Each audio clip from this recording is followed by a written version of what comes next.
Shalom Uvracha.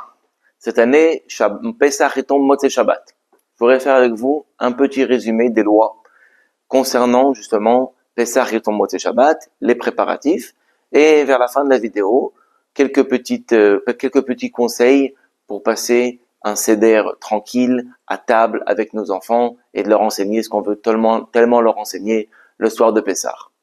Alors on y va. Bon, déjà vous savez très bien que Pesach c'est un moment propice à la venue de Mashiach, surtout les derniers jours de Pesach. Ceux qui ont l'habitude de faire la Memuna, c'est en référence à la Emuna pour Mashiach, ou Seudat Mashiach qu'on fait aussi à la fin de Pesach. D'autant plus quand Pesach ça tombe à Motzei Shabbat, c'est encore beaucoup plus propice à la venue de Mashiach. Bezrat Hashem, Kenti Elanu. En attendant les préparations, donc on est en ce moment dans les préparatifs de Pesach. On va acheter la viande pour les fêtes, les habits pour les fêtes. C'est important de faire attention de ne pas dire « je vais acheter de la viande pour Pesach ». Pesach, avant d'être une fête, c'est aussi le nom d'un sacrifice, le sacrifice de Pesach. Et quand on dit « je vais acheter de la viande pour Pesach », pour le sacrifice, c'est fait référence à un sacrifice qu'on n'a pas le droit de faire aujourd'hui. Donc on fait attention de dire « je vais acheter de la viande pour Yom Tov ». Il y en a même qui sont pointilleux, comme ça le minhag il est chez Chabad par exemple, de faire attention, de ne pas dire même je vais acheter des habits pour Pessah ou alors d'autres choses pour Pessah, mais on dit tout pour les fêtes ou pour Yom Tov. Dans cette vidéo, je voudrais vous faire parler des lois et des deux avis, Chabad et Séfarad. Je dirai à chaque fois quand c'est Chabad et quand c'est Séfarad ou quand il n'y a pas de différence, je ne le dis pas. Pour le vin des fêtes, donc c'est bien de prendre du vin rouge et boire les 4 coupes de vin. Il y en a qui disent non, moi je préfère pas prendre du vin, je préfère prendre du jus de raisin, j'aime pas tellement l'effet de l'alcool, ça me fait pas trop de bien. Il faut savoir une chose, que dans la Gemara c'est raconté qu'il y avait un grand maître qui ne supportait pas l'alcool. Imaginez-vous, le vin de l'époque était beaucoup plus fort que celui d'aujourd'hui. Et il supportait pas l'alcool. Qu'est-ce qu'il a fait? Il buvait quand même les 4 verres de vin, mais il avait, en fait, après le seder, il mettait un torchon sur sa tête pour serrer bien la tête tellement qu'elle lui tapait. Jusqu'à Shavuot, il avait ce chiffon sur la tête, tellement que ça lui faisait mal. Donc, bien évidemment, aujourd'hui, le vin est beaucoup plus léger, surtout qu'il y a aujourd'hui du vin pétillant. Donc, on s'efforcera de boire les 4 coupes de vin et non pas du jus de raisin pour les hommes. Maintenant, du vin rouge, du vin blanc, c'est préférable du vin rouge pour plusieurs raisons, mais le vin blanc n'est pas interdit. Si vraiment on préfère et c'est pas possible autrement et qu'il est vraiment meilleur pour nous, on a le droit aussi avec du vin blanc. Donc on avance dans les jours, on va aller progressivement jusqu'à Pesach lui-même. Là on est mardi 8 avril, on va dire qu'on est le jour du mardi 8 avril, c'est la Eloula de Myriam et de Aaron à Cohen. Myriam et son frère Aaron à Cohen, c'est ce jour de la Eloula. Mercredi 11 Nissan, le jour de l'anniversaire du Rabbi, et on est maintenant jeudi. Alors jeudi 12 Nissan, ok. C'est quoi les lois concernant ce jour-là? Normalement, vous allez me dire, mais on n'est pas, la veille de Pessah, c'est vendredi, donc jeudi, a priori, c'est rien, c'est normal. Alors, cette année, c'est particulier. Vous savez bien qu'il y a le jeûne des premiers-nés la veille de Pessah. Donc, cette année, samedi soir, c'est le Seder. Normalement, le jeûne des premiers-nés, c'est vendredi. Seulement, on jeûne pas vendredi pour pas arriver en train de jeûner pendant Shabbat. Donc, on a déplacé le jeûne des premiers-nés jeudi. Sur ça, il va y avoir une discussion. Le Rav Ovadia Yosef et beaucoup de Sfaradim vont dire non, puisque ça a été déplacé à jeudi, cette année, pas de jeûne de premier-né, pas de Sioum, pas besoin, puisque ça a été déplacé, et ben directement, c'est annulé. D'autres vont être d'avis de oui faire, donc chez les Sfaradim, vous pouvez ne pas faire, ou alors, si vraiment c'est facile, vraiment, il y a un Sioum à la synagogue, pourquoi ne pas le faire? Pourquoi ne pas écouter le sioum et profiter de la Séouda et comme ça le faire. Pour Chabad, jeudi, c'est le jeûne des premiers-nés ou alors le sioum. C'est important de préciser par rapport à ce sioum-là, beaucoup de gens l'ignorent. Des fois, on va et on écoute le sioum à la synagogue, donc on a jeûné jusqu'à la fin de notre prière, et là on entend le sioum, on est content, on s'en va. Il y a un problème, parce que la raison pour laquelle on fait le sioum, c'est pour qu'il y ait après aussi la Séoudat mitzvah. La petite Séouda qu'on met à la synagogue, c'est important si on veut pouvoir manger après, de goûter le repas de la Seouda qui est faite après le Sioum. Dans un cas où on ne s'est pas réveillé, on n'a pas pu écouter un Sioum, comment on peut faire? Je sais qu'il y en a un en ce moment qui se fait par exemple sur Zoom ou par téléphone. Est-ce qu'on peut écouter à distance? Oui, on peut écouter à distance, faire le Sioum à distance ou sur Zoom ou par téléphone. Et par contre, on devra manger du Sioum. Alors comment on fait? On prend un morceau de gâteau qui est à la maison et on le dédie pour la Seouda mitzvah qui est après le Sioum. Et après, on fera attention de bien profiter de ce repas. Donc on est jeudi, toujours avant Shabbat. Vérification du Hametz cette année, ça ne peut pas être vendredi soir. Donc c'est jeudi. Jeudi soir, la vérification du Hametz. Mais je voudrais dire un point important. La vérification du Hametz, elle commence d'ores et déjà pendant le nettoyage. Vous imaginez bien qu'on doit vérifier tous les endroits qui ont été susceptibles pendant le courant d'année à accueillir du Hametz. Donc un frigidaire, c'est un endroit où est-ce qu'il y a du Hametz. Les armoires de la cuisine, c'est un endroit où il y a du Hametz toute l'année. Comment je fais jeudi soir? Je vais prendre avec ma bougie, je vais vider tout ce qu'il y a dans le frigidaire, je vais ouvrir toutes les armoires? Bien évidemment que non. Alors quand est-ce qu'on fait la vérification de ces endroits-là? Pendant le nettoyage. Donc pendant le nettoyage de Pessah, c'est là où est-ce qu'on fait la vérification profonde de tous les coins et recoins. Donc quand on nettoie, après avoir tout nettoyé, on mettra par exemple le frigidaire, on ouvre le frigidaire et on le met devant on se met devant une fenêtre ouverte ou devant une lampe qui éclaire bien et on vérifiera les coins et recoins à ce moment-là et ce sera la vérification du Hametz du frigidaire. On fait pareil pour les armoires, on fait pareil pour tout. Et jeudi soir en question, on procède à la vérification du Hametz à la lueur d'une bougie. Alors, il faut comprendre une chose. La vérification du Hametz, c'est bien évidemment quelque chose de concret où est-ce qu'on recherche le Hametz matériel. Mais vous savez, les petits morceaux de pain, là, les 10 morceaux de pain qu'on met, c'est pas pour rien. Il nous dit, le Harizal, que les 10 morceaux de pain font référence aux 10 forces de l'âme. Les 10 forces de l'âme animale. Les 10 forces du Yetzerara. Le Yetzerara, le ego, tout ce que l'on a à l'intérieur, qu'on appelle le Hametz, eh ben, ce moment-là, du moment de vérification du Hametz, c'est le moyen qu'on a de chasser, plutôt pas de chasser, mais de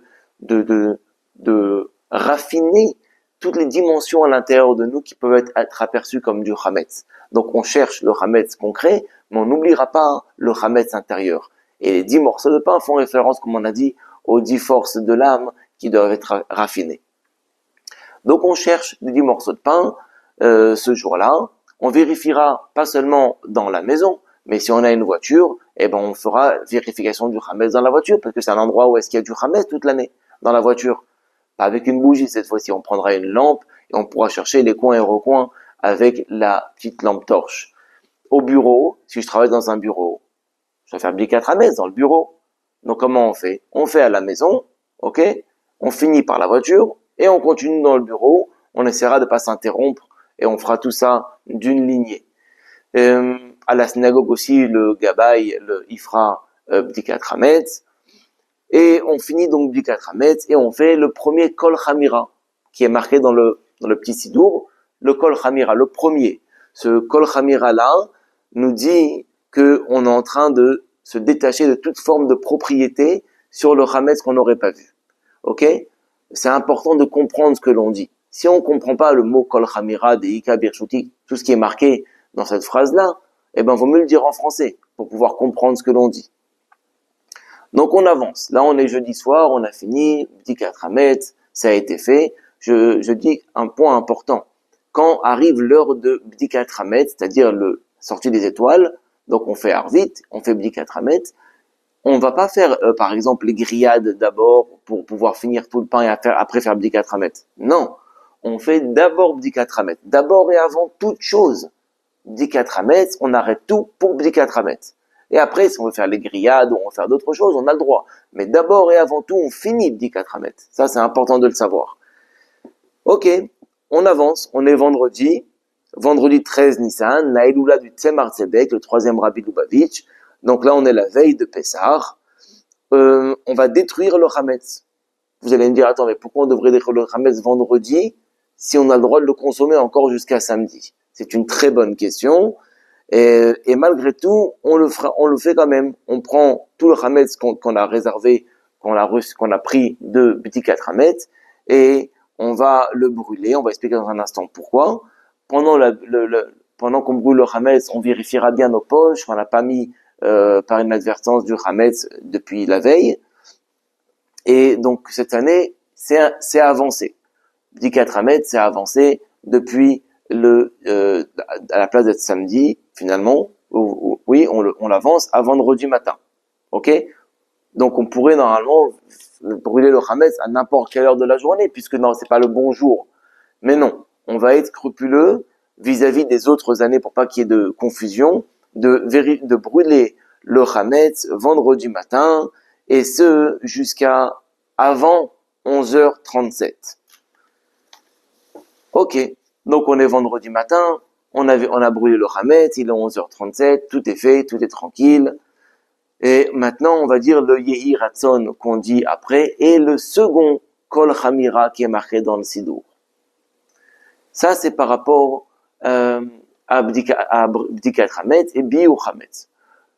Maintenant, le repas de Shabbat. Dans l'absolu, le repas de Shabbat, on pourrait faire un repas de Shabbat comme d'habitude, vendredi soir, on pourrait manger du couscous, on pourrait manger du Hametz, mais vous imaginez bien que c'est pas pratique du tout, surtout que le lendemain, c'est déjà Pessah, il peut y avoir du Hametz qui tombe, on rentre dans une galère. Bien évidemment, je pense qu'à l'unanimité, les gens ne vont pas agir comme ça et vont manger Kachal et Pessah pour plusieurs raisons. Mais on peut prendre Kachal et Pessah, on met dans des barquettes aluminium et on peut déjà ou alors manger même avec les ustensiles de Pessah s'il n'y a pas de Hametz qui va être là. Donc on va manger Kachal et Pessah pour éviter tout problème. Maintenant, par rapport au Lechem Mishneh, les deux pains, comment on fait pour les deux pains? Donc d'un côté on cuisine tout Kachal et Pessah, tout est Kachal et Pessah. Avec quoi on fait Motzi vendredi soir? Avec quoi on fait Shabbat matin Motzi? Ça c'est un point qu'on va développer dans un instant. Mais bien avant ça, on n'est pas encore pendant Shabbat, on est encore vendredi dans notre cours. Donc on est vendredi. Ok, vendredi, on doit préparer aussi les préparatifs pour le Seder. Parce que pendant Shabbat, on n'a pas le droit de préparer pour le Seder. Et si on attend samedi soir pour préparer les préparatifs du Seder, ça va prendre longtemps. Parce qu'imaginez-vous que samedi soir, on est à la synagogue. Ok, le temps qu'on fasse Arvit et qu'on rentre à la maison, il va être déjà 1 heure avancée. Si on doit commencer à préparer la laitue, etc. pour le soir du Seder, ça va prendre encore au moins une demi-heure, 3/4 d'heure. Les enfants, ils vont être fatigués. Donc, on prépare tout vendredi après-midi. Ok? Vendredi après-midi, on prépare un petit tupperware avec l'eau salée. On fait griller, ceux qui grillent le cou de poulet ou alors ceux qui grillent la côte, chacun avec ses coutumes. On prépare tout. On râpe le réfort pour ceux qui font du réfort. On prépare tout ce qu'il faut pour la charosette. On prépare aussi la laitue. La laitue, faut la préparer, il faut la laver, parce que s'il y a des insectes, comment on fait? Donc on prépare la laitue, on la lave bien, on la fait sécher, et on la met dans un petit tupperware. C'est important de ne pas la mettre dans de l'eau.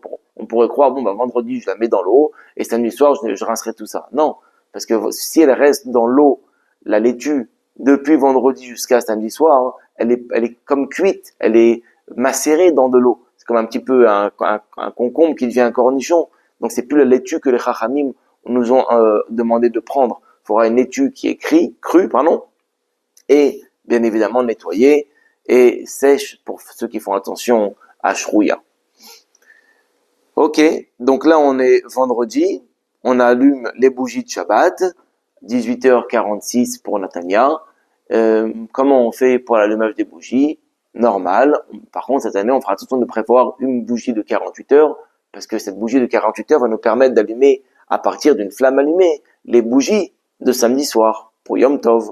Donc, on prépare la petite bougie à côté, on met de la tzedaka avant les bougies, comme vous savez la grandeur de ce que c'est, mettre de la tzedaka avant la bougie. Pour ceux qui font attention à ça, un petit conseil, vous pouvez donner le double, parce que cette année, vous avez vendredi et Motzi Shabbat, où est-ce que vous ne pouvez pas donner de la tzedaka. Donc, vendredi, samedi, vendredi soir, on mettra le double de la tzedaka, c'est une bonne chose. Ok, on avance. Là, on est déjà vendredi soir. On rentre de la synagogue. Avec quoi on fait Motzi? Alors, je vais donner ici, il y a une différence entre Chabad et Séfarad. Je vais commencer par Chabad. Chabad, ont la coutume de ne pas manger de matzah depuis un mois avant Pessah. Ça veut dire depuis Purim, si on avait l'occasion de manger de la matzah, on n'aurait pas le droit de le faire pour les Chabad. Donc là, hein, comment on fait? D'un côté, on veut manger, on veut pas avoir des problèmes avec le Hametz pendant Pessah, donc on voudrait faire motzi sur autre chose que sur du pain. Chez Chabad, ce sera pas possible. Vendredi soir, on prévoira de prendre du pain, de préférence une pita parce que ça s'émiette moins, et on mangera donc un kabetza de pain, 56 grammes et non pas 30 grammes, 56 grammes de pita. Ok, je pense que ça fait à peu près la valeur d'une demi-pita, il faudra peser, mais à peu près c'est ça. Et on mangera ce pain-là vendredi soir. Ok, chez Sfaradim, vous pouvez faire de même, ou alors vous avez une autre possibilité. Pour le Sfaradim, d'après le Shulchan Aruch, il est dit que l'interdiction de manger de la matzah n'est pas depuis un mois avant ou depuis Rosh Chodesh, mais le jour même. Pour les Sfaradim, l'interdiction de manger de la matzah, c'est le jour de Pessah, donc le jour de Shabbat en fait, la veille de Pessah. Là, c'est interdit. Depuis samedi matin, on n'a pas le droit de manger de la matzah. Donc vendredi soir, on pourrait, pour les Sfaradim, prendre la matzah vendredi soir, normal. Ok? Ça, c'est par rapport à vendredi soir. Vous pouvez faire de la matzah frite aussi. Vous pouvez faire de la matzah cuite aussi. Et vous pouvez faire sur ça un motzi. Ok? Par rapport à Shabbat matin. Alors, Shabbat matin, c'est spécial. Shabbat matin, on doit finir de manger le chametz à 10h30. Donc, comment on fait ce Shabbat matin? On va prier plus tôt. On revient de la synagogue et on fait kiddush. On fait kiddush. Et là, pour les Chabad, on fait pareil que la veille. On mange notre pita, on fait attention de la manger à l'écart de la table, de faire attention que les miettes elles sortent, elles se répandent pas partout. On finit de manger le pain et on continue le repas. Ça c'est pour Chabad.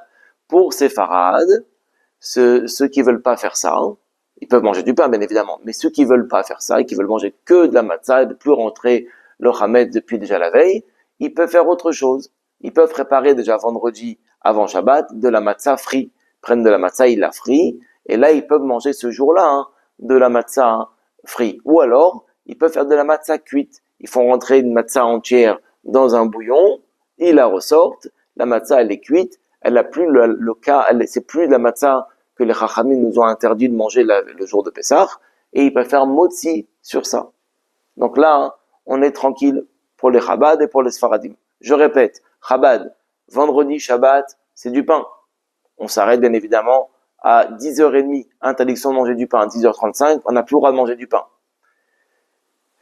Pour les Sfaradim, ou le pain comme le Chabad, ou alors vous avez la possibilité de manger de la matzah la veille et de la matzah frite ou cuite le lendemain. Donc là, on a fini, ok? On a fini, 10h30, on arrête de manger et on va détruire le chametz restant. Donc là, pour les Chabad qui vont manger de la pita, ils prennent toutes les miettes et tout ce qui leur reste du chametz et ils vont le détruire. Ils ont jusqu'à 11h35 pour détruire le chametz. Donc là, après la destruction du chametz. Comment détruire le chametz? Toutes les miettes qui nous restent, on les met dans les toilettes. On prend tout ce qui nous reste, on les miette dans les toilettes, ou alors on peut le mettre à l'extérieur de la maison, pas dans notre propre benne, à l'extérieur de la maison, on met de la javel dessus pour le détruire, et on dit le kol chamira qui doit être dit. Ok, donc là on a fini. Donc après avoir dit le deuxième kol chamira, à ce moment-là, encore une fois, on doit bien comprendre ce qui est dit. En d'autres termes, on exprime notre renoncement de toutes sortes de propriétés sur le chametz qu'on a en connaissance ou qu'on n'a pas en connaissance, et on commence. Donc c'est à partir de ce moment-là, le chametz est interdit à la consommation et on n'a pas le droit non plus de le toucher puisqu'il devient mouxé maintenant. On est Shabbat, donc le chametz qui pourrait rester est mouxé. Ok, on est maintenant. Ça c'est par rapport à la destruction du chametz. Donc là maintenant, on est rentré. Il y a plus de chametz. C'est déjà un petit peu, on ressent un petit peu Pessah. on va aller se reposer peut-être après le repas pour être en forme le soir du Seder, mais attention, on n'a pas le droit de préparer quoi que ce soit pour le soir du Seder. Donc même faire une sieste en le disant, allez, je vais aller me reposer comme ça je suis en forme pour ce soir, on n'aurait pas le droit de dire, parce que c'est une forme de préparation. On peut le penser, on peut aller le faire, mais de le dire, on le fera pas. Ok? Donc ça c'est par rapport à Pessah. Je crois qu'on a fait le tour. Euh, je pense qu'on a fait le tour des lois qui vont être répandues. Pour les Chabad qui vendent le Hametz, même d'après beaucoup de Sfaradim, vous pouvez vendre le Hametz. Il y a même le Hametz déjà entamé. Il n'y a pas de problème. Il y en a qui veulent pas faire ça. Il y a des Sfaradim qui pensent qu'il faut pas vendre le Hametz si on a. Chacun y fera selon ses coutumes. Une question qui revient souvent par rapport à une pièce qu'on aurait vendue et on doit y accéder pendant Pessah. Alors on a le droit d'y accéder, on n'y restera pas, on prendra ce qu'on doit prendre et on sortira de cette pièce-là, ce serait permis. Par rapport à Bdikat Hametz, ça c'est important aussi, il y a des gens qui sont invités chez la famille, donc ils vendent la maison pour Pessah et le soir de Pessah, ils vont donc chez la famille, ils dorment là-bas, ils passent les fêtes là-bas. Mais du coup, ils ont fait aucune vérification du Hametz, parce que chez eux, ils ont vendu, dans la maison où ils sont invités, ils s'appuient sur le balabait, c'est pas bon. Ça, c'est un problème. La vérification du Hametz incombe à tout à chacun. C'est-à-dire que je vais à l'hôtel ou chez la famille ou que je reste à la maison, je dois faire Bdikat Hametz. Alors comment je fais?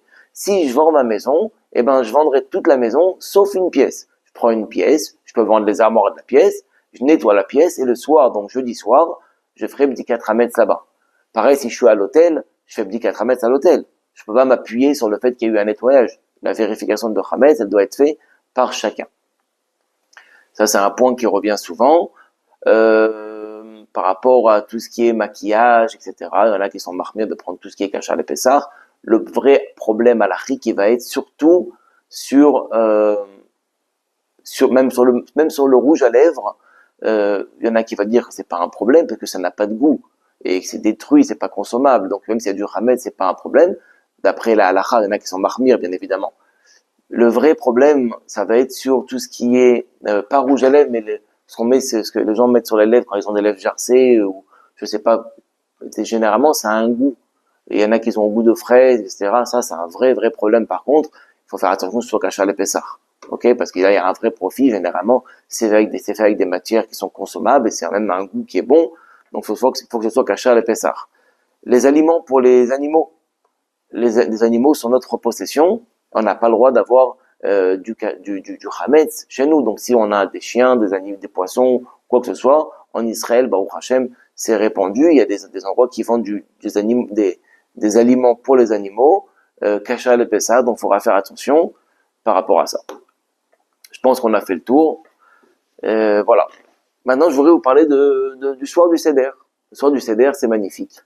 En fait, le soir du Seder, c'est le moment où est-ce que on transmet depuis 3000 ans maintenant le flambeau de la Emouna à nos enfants et ils sont tous à table. Alors bien évidemment, dans les bandes dessinées ou dans notre imagination, on le voit d'une certaine façon, mais c'est pas toujours comme ça que ça se passe. Les enfants, ils ont faim, ou ils font tomber du vin, etc. Alors, deux choses. La première des choses, c'est que si les enfants, ils sont petits, faut leur donner à manger avant. Faut leur donner à manger avant qu'ils arrivent relativement rassasiés. Comme ça, ils profitent de tout ce qui se passe autour de la table du Seder et tout ce qu'on fait pour les étonner. Ça, c'est le premier point. Faire en sorte que les enfants, ils soient pas affamés, qu'ils se sont reposés la journée, que ce soit plus ou moins une ambiance de tranquillité, et que comme ça, on a le temps de voir un petit peu ce qui se passe dans le Seder. Le deuxième point, c'est le point le plus important, je pense, c'est de relâcher. Relâcher, on doit relâcher la pression ce jour-là. Le principal, c'est pas de faire le Seder avec toutes les petites coutumes et tout ce qu'il faut faire et tout comment c'est marqué. Bien évidemment, c'est souhaitable et c'est ce qu'on voudrait. Mais le plus important ce jour-là, c'est le message qu'on va transmettre à nos enfants. Le message qu'on leur transmet, c'est, regarde mon fils, ma fille, je te transmets le flambeau de la Emouna. Sache que tu fais partie d'un peuple et tu es un maillon essentiel et existentiel de ce peuple-là. et on a confiance que tu vas pouvoir toi aussi transmettre à tes enfants. Cette émouna là en nos enfants et en Hachem, c'est ce soir-là qu'elle se dévoile et qu'elle se développe. C'est quoi la émouna en nos enfants? Comment on transmet le flambeau? Alors nous, on arrive avec notre Vartora tout prêt, on veut dire un Vartora là, on veut dire un Vartora là, c'est super. Préparons des Vartora, préparons des histoires. Il faut écouter des petits mots qui ont été dits sur les plaies. Pourquoi il y a eu la plaie du sang et pourquoi Hachem ici s'est vengé, mesure pour mesure, chaque chose qui a été fait au Bnei Israël, il a été multiplié aux Égyptiens lorsque Hachem a voulu nous venger. Mais, ce qui est important de savoir, c'est que la Torah, elle nous dit, ce soir-là, quand ton fils te posera la question. Comment? Il me pose la question, mais il ne me pose aucune question. Ah, comment faire pour qu'il nous pose des questions? On voudrait qu'il s'intéresse, parce que s'il s'intéresse, alors ça devient à lui. Il nous a posé la question, on lui a transmis, ça y est, il a reçu le message. Comment faire pour qu'il nous pose la question? Vous savez, quand il y avait le Beth Amikdash, c'était magnifique, enfin j'imagine, mais dans le premier et deuxième temple, vous savez que les gens, ils étaient taxés, ils devaient payer des taxes, ils étaient obligés de payer pour le bon fonctionnement du Beth Amikdash, de faire des gardes, de ramener du bois. Tout le peuple juif était mis à la tâche pour justement faire en sorte qu'il y ait un bon fonctionnement dans le Beth Amikdash, qu'il le veuille ou qu'il ne le veuille pas. Malgré tout, le premier et deuxième temple ont été détruits. Par contre, avant d'arriver en Israël, on a construit le Mishkan. Le Mishkan, c'est un petit temple qu'on avait dans le désert qui était démontable. C'était une tente avec, c'était pas du tout en pierre, c'était pas du tout un édifice comme le Beth Amikdash. Malgré tout, tous les ustensiles du Mishkan existent encore aujourd'hui, ils sont enterrés sous le kotel, sous le Beth Amikdash là-bas. Et en fait, tu me dis, mais pourquoi cette chose-là, le Mishkan, est resté éternel, alors que le premier et second temple, il a disparu. Tout est disparu. Eh ben, la réponse, elle est par rapport à la façon d'être de ce Mishkan et ce Beth Amikdash. Comme on a dit, le Beth Amikdash, les gens ont continué à le maintenir, mais ils n'ont pas fait de leur plein gré. Ils avaient une obligation jusqu'à tel point que quand Shlomo Ameler, il est niftar, ils sont partis voir son fils, les Bnei Israël, ils ont dit, oh, ton père, il est très dur avec nous, avec les taxes. J'espère que toi, tu vas être plus clément avec nous. Il a dit, pas du tout. Vous continuerez à ramener des taxes, vous continuerez à payer des impôts et faire en sorte que ça fonctionne. Alors que dans le Mishkan, celui qu'on a fait dans le désert, c'était que de notre bon cœur, en fait. Quand on regarde dans les mots de la Torah, on a ramené tous les matériaux du Mishkan, mais gratuitement. On est venu se donner nos bijoux, on est venu tout donner, jusqu'à que Moshe Rabbeinu nous a dit stop, il y a trop, arrêtez, il y a trop. Quelque chose qui est fait avec le cœur, sans obligation, sans être forcé, il devient éternel. C'est ça toute la beauté. Alors, en fait, la Torah, elle nous donne une allusion pour l'éducation de nos enfants. Comment on éduque nos enfants? Très souvent, notre rapport avec nos enfants, c'est un rapport de force, même si on les aime, même si on fait tout pour eux, eh ben, on est très souvent dans le qui c'est qui va avoir le dernier mot? Et ben très souvent c'est nous, parce que bon, a priori c'est nous. C'est nous qui avons on a une supériorité de force et de pression, donc des fois c'est avec un regard, des fois c'est avec une menace ou avec une privation, et on les calme. Mais c'est comme on dit, Shalom Arshav, c'est la paix maintenant. Est-ce que c'est Shalom Emet? Est-ce que c'est une vraie paix? Ok, maintenant on l'a éteint, on l'a calmé. Mais comme c'est venu sous forme de pression, est-ce que ça va rester éternel? J'en doute. Par contre, si on peut lui demander, bien évidemment, on peut lui dire quoi faire, etc. Mais on doit faire comprendre à nos enfants que se soumettre à ses parents, respecter ses parents, c'est d'abord son intérêt à lui. Et donc, ils doivent le faire de leur plein gré. C'est pareil pour la table du Seder. Faire en sorte que les enfants eux-mêmes posent des questions. Comment? D'abord, la première des choses, c'est avoir confiance. Avoir confiance que les enfants, ce qui les intéresse encore plus, c'est pas les cadeaux qu'ils vont recevoir dans le Seder ou après le Seder, c'est le Seder même. Le Seder même, le fait d'être à table, d'être considéré comme un adulte, et on te transmet maintenant ce qui est le plus cher pour nous, c'est-à-dire la émouna, on te transmet le fait que tu es un maillon essentiel dans tout ce peuple-là qui dure depuis des 3000 et quelques années. Ce peuple-là, tu fais partie intégrante, tout ça, ce sont des cadeaux énormes. Et on lui explique ce que tes ancêtres, ils ont vécu. Cette sholchelet, ça veut dire cette chaîne. Sholchelet, en hébreu, c'est le même langage que shalosh. Shalosh, c'est le grand-père, le père et le fils. Tu fais partie de cette sholchelet, de cette chaîne-là, du peuple juif, du peuple élu, du peuple qui est toujours et jusqu'à présent une cible pour tout le monde. Pourquoi? Parce qu'il y a un trésor et les gens ils veulent s'accaparer de ça. Ils veulent détruire c'est ce qui pourrait être pour une menace. Tu leur expliques aux enfants la valeur que tu as, de ce que ça veut dire être le peuple élu. C'est pas seulement un slogan, mais c'est une responsabilité. Quand on a confiance au fait que eux, ils veuillent d'abord et avant tout coopérer, ce qui est de plus joyeux pour un enfant que d'être partie intégrante de la maison, que de participer aux tâches de la maison, de savoir qu'il a un rôle c'est encore plus un plus grand plaisir pour lui que de recevoir un cadeau. De savoir qu'il a bien agi aujourd'hui, waouh, quel bon ressenti pour un enfant. Alors que donner un cadeau, c'est bon, tiens, voilà, je donne une carotte pour avancer. Non. Si on veut donner un cadeau, peut-être que le cadeau, ce serait bien qu'il vienne comme une sorte de récompense, mais pas une carotte pour avancer. Une récompense, tu m'as tellement donné de plaisir tellement que tu m'as fait plaisir, tiens, regarde un cadeau. C'est magnifique. Et pour qu'on donne ce flambeau, donc il faut deux choses. Il faut celui qui va donner le flambeau, donc c'est cette façon-là. Je donne le flambeau parce que je crois en mon fils, et je crois que lui veut le recevoir, et après il y a lui qui doit faire le geste de recevoir ce flambeau. Ça, c'est poser les questions. Comment on fait? En lui donnant des responsabilités. Dès maintenant. Il y en a qui pensent que, allez, les enfants, on va les mettre dans des centres aérés, on va les mettre, qu'ils aillent au jardin, juste qu'ils dérangent pas. Les enfants, ils peuvent participer aux tâches ménagères. Ils veulent qu'on leur donne des responsabilités. Ils veulent. Et c'est ça, en fait, qu'un enfant, il recherche. Être responsable. On peut, avec notre regard positif, et en pensant et en étant sûr qu'il va coopérer, et ben, Bezrat Hashem, le soir du Seder, il posera les questions, on prendra le temps de lui répondre, on s'attardera sur ce qu'il faut s'attarder, on sera tranquille, c'est pas grave, même si tout ne fonctionne pas comme on voudrait, c'est pas grave s'il y a du vin qui se renverse, c'est pas grave si un enfant il sort, il va, il vient.